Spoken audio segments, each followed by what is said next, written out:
Cela dit, c'est donc parti cette nuit pour l'opération retrait des enfants de la rue. La ministre en charge de l'action sociale et de la solidarité et de la famille, sous une pluie battante, qui va elle-même à la rencontre des enfants pour leur proposer un avenir meilleur.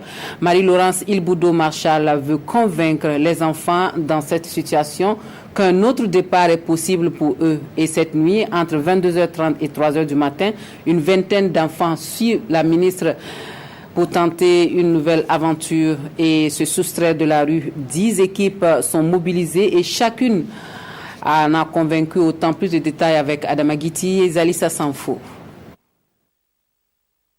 Il est 22h30 au quartier d'Apoya.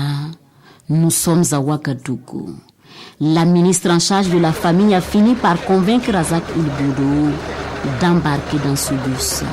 Celui d'un nouveau départ, un nouveau lendemain, surtout celui de l'espoir, l'espérance d'un avenir meilleur.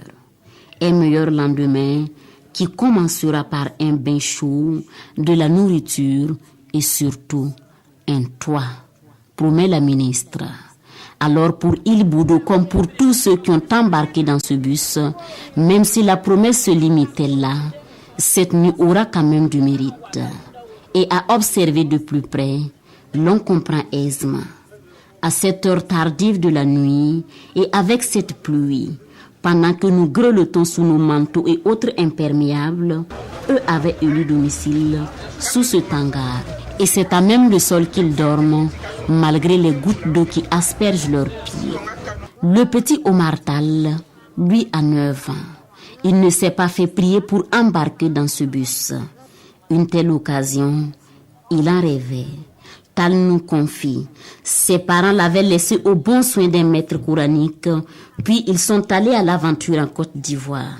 N'en pouvant plus des sévices corporels que lui infligeait son maître, il a choisi de errer, de mendier et de dormir là où la nuit le trouve. Il voit en cette main tendue du gouvernement une occasion d'accomplir son rêve.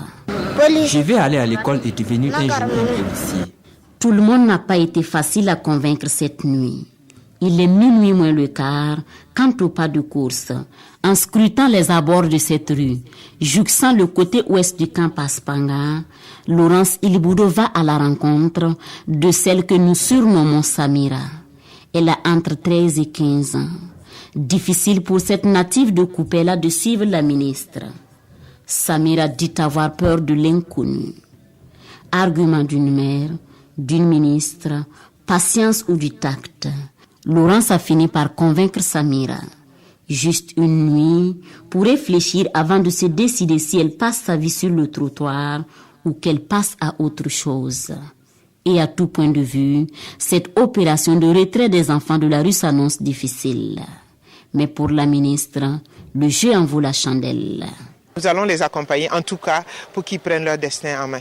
C'est un travail de patience, vous avez suivi un peu, et puis de persévérance. Je pense que nos équipes sont déjà aguerries pour cette tâche et surtout qu'il y a la volonté. C'est pour ça que nous avons basé notre stratégie sur le volontariat. Donc il faut être volontaire pour faire ce travail. Vous voyez, il pleut, on est sous la pluie et il faut prendre ces enfants en douceur. Donc je suis confiante du résultat.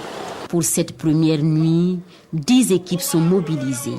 Celle que nous avons suivie jusqu'à 3h du matin a convaincu une vingtaine d'enfants.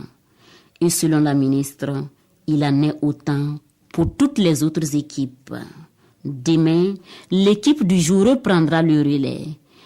Et Laurence espère bon nombre de tous ceux et de toutes celles qui quittent ces rues n'y retourneront plus jamais. Tous saisiront cette opportunité pour ouvrir une nouvelle page de leur histoire de vie.